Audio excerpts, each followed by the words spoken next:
do'stlaringiz bilan oqibatda ushlamaganingizga qachon afsuslanasiz, aytingmi?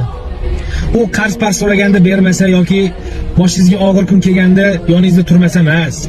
Ular shundoq ham hal bo'lib ketadi. Erkak kishining hayotida 2 kun bor ekan. Mana shu 2 kunda shunaqa bilinadi do'stlaringiz yo'liga, shunaqa og'ir botadi. Birinchisi bu uylanganingizda.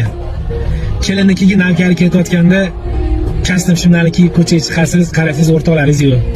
Shunaqa zil ketadi ichingizdan.